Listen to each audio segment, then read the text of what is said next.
Bonjour, bienvenue sur Investisseur TV dans notre émission Idées de placement où nous alternons les placements financiers traditionnels, conventionnels avec ce qu'on appelle les placements passion.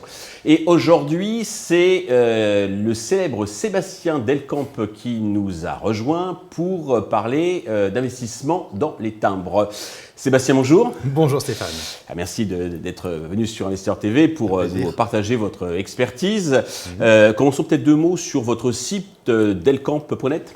Le site delcamp.net, en fait, c'est le rendez-vous des collectionneurs depuis 22 ans déjà. Donc j'ai créé ça, j'étais encore tout jeune. Et aujourd'hui, il est utilisé par plus d'1 million de collectionneurs dans le monde. Et on fait pour un bon chiffre d'affaires tous les ans en objets de collection. Parfait. Alors, d'abord, directement droit au but, quel est l'intérêt d'investir dans les timbres quand on est un investisseur ? Avant tout, c'est un investissement patient. Donc ça veut dire c'est un investissement qui est intéressant uniquement si on s'y intéresse vraiment. Sinon, il y a d'autres investissements qui sont plus rentables, mais peut-être moins amusants que la philatélie. Le marché des timbres est un marché qui est en constant mouvement. Il y a des choses qui montent, des choses qui descendent, et c'est là qui est important de pouvoir bien se renseigner, d'être guidé, de savoir ce que l'on fait quand on veut vraiment investir dans le marché du timbre. D'accord. Alors, au niveau des rendements, parce qu'il y a la passion, mais il y a aussi la finance, oui. Quel rendement peut-on en attendre ? Quels ont été les rendements observés ? Et bien, si je précise que les rendements passés ne présagent pas des rendements futurs, selon la phrase célèbre. La formule habituelle, oui.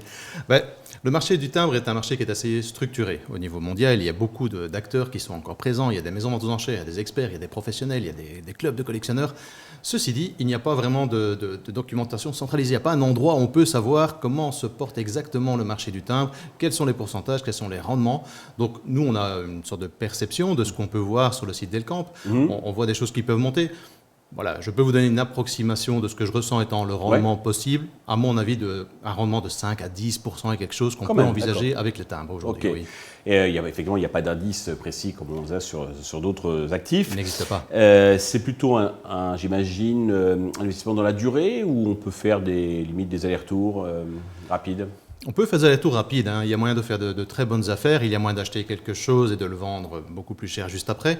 Mais ça requiert qu'on s'intéresse vraiment aux timbres, qu'on les étudie, qu'on arrive à faire une meilleure affaire que la personne qui nous l'aura vendu juste en face de nous. D'accord. Donc on doit connaître mieux que lui. Et là, on devient plus collectionneur qu'investisseur. D'accord.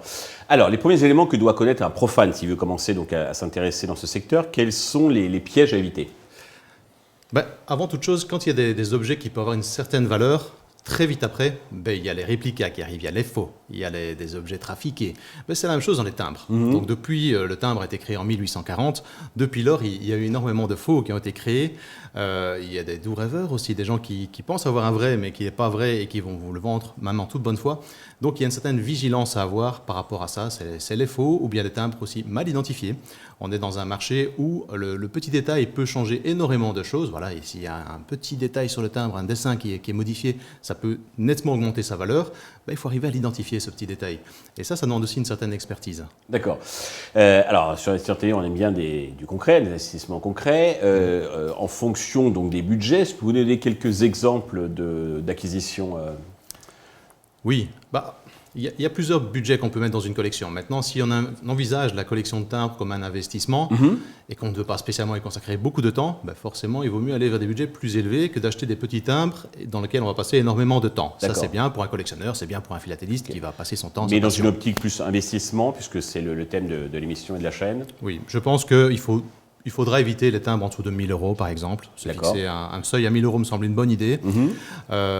Et dans ces timbres-là, il y a des timbres qui fonctionnent mieux que d'autres, dans les différentes périodes, par exemple. Si on prend les timbres français, la période moderne, voire semi-moderne, voilà, ça marche un petit peu en demi-teinte. La période classique, actuellement, marche très bien. La période classique, c'est la période qui va de 1849 pour la France jusqu'à la Première Guerre mondiale. D'accord. Là, il y a moyen de faire de bonnes affaires.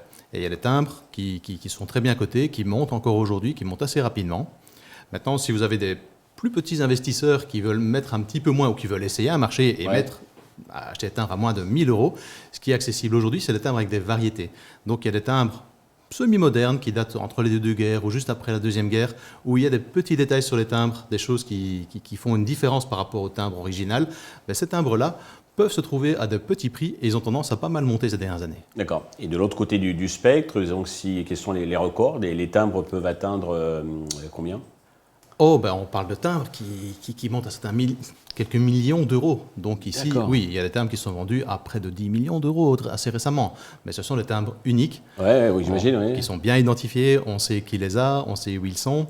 C'est pas évident de les trouver. Maintenant, quelqu'un qui veut vraiment investir, qui veut vraiment jouer le jeu dans la philatélie, oui, bah, il peut viser ce genre de matériel. Oui. D'accord.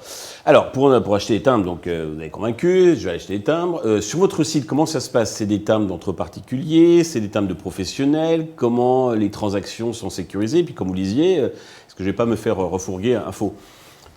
Ben, il faut toujours être vigilant où qu'on les achète, que ce soit sur les brocantes, les vides-greniers ou sur Internet, sur le site delcamp.net que je dirige. Il faut toujours être un peu vigilant sur ce qu'on achète. L'avantage qu'on a sur Internet, c'est que les vendeurs qui y vendent ont une réputation qui est clairement indiquée. Donc ça veut dire qu'après chaque transaction, les acheteurs peuvent donner une évaluation à la vendeur, qui est leur avis sur la transaction, s'ils ont été satisfaits. Et aujourd'hui, sur Delcamp, nous savons que nous avons en moyenne pour tous nos vendeurs un pourcentage de satisfaction qui est de 99,98%. D'accord. Ce qui est excellent pour un site Internet. Parce que vous filtrez, sélectionnez peut-être les vendeurs. Oui, on est très exigeant. Et sur Delcamp, nous avons aujourd'hui environ 30 000 vendeurs, 30 000 personnes qui vendent des objets de collection, dont 3 000 sont des professionnels. Donc ils gagnent leur vie, ils engagent leurs responsabilités professionnelles. Il y a des experts aussi qui sont là. Et bon voilà, ça donne quand même confiance dans ce qu'on peut acheter sur Delcamp. Parfait. Sébastien, merci d'être venu nous présenter votre expertise. Je reviendrai prochainement pour nous parler de vos autres spécialités, la carte de collection ancienne et bien sûr la monnaie et les billets de banque. Merci. Avec grand plaisir Stéphane, merci. Merci à tous de nous avoir suivis. Je vous donne rendez-vous très prochainement sur Investisseur TV pour de nouvelles idées de placement.